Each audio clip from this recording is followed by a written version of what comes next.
আপনাদেরকে এটা মনে রাখতে হবে, এই আহত এবং যারা শহীদ তারা কিন্তু শুধু সরকারের সাথে সম্পর্কিত না, পুরো রাষ্ট্র এবং এই জাতির সাথে সম্পর্কিত।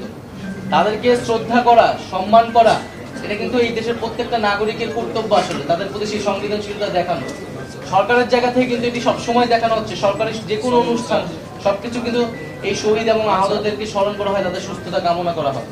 কিন্তু আপনি দেখবেন যে আমরা দেখতে পাচ্ছি যে আমাদের রাজনৈতিক আলাপে, কথাবার্তাতে, মিডিয়াতে কিন্তু তাদের বিষয়গুলো কম ফোকাস হচ্ছে। এবং এটা কিন্তু সরকারের নির্দেশনার বিষয় ছিল না, এটা কিন্তু তাদের নিজস্ব ভাবেই করার কথা ছিল। এই মিডিয়াগুলোর, রাজনৈতিক দলগুলোর কথা আপনারা বিবেচনা করেন, রাজনৈতিক দলগুলো কিন্তু এই শহীদ আহতদের নিয়ে কাজ করা কিন্তু তাদেরও রাজনৈতিক কর্তব্য। তো শুধু আমরা চাচ্ছি যে সকলে মিলে, এটা কিন্তু আমাদের জাতীয় কর্তব্য। তো সেই জাতীয় কর্তব্য যাতে আমরা কেউই অবহেলা না করি এবং আমরা এই সরকারই তাদেরকে সর্বোচ্চ সুযোগ সুবিধা নিশ্চিত করতে পারে।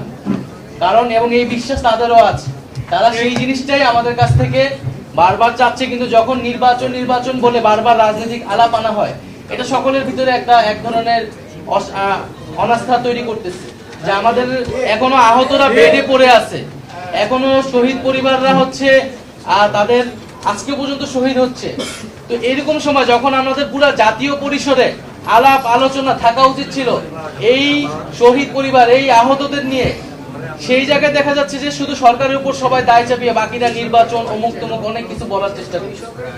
তাই আমরা সকলের কাছে আহ্বান জানাবো যে আমরা যাতে পুরো ন্যাশনাল ফোকাস আমরা এই মানুষগুলোর প্রতি দেই, এই শহীদ পরিবার, আহত এবং আহত পরিবারদের প্রতি দেই, সরকারের জায়গা থেকে, বেসরকারি জায়গা থেকে।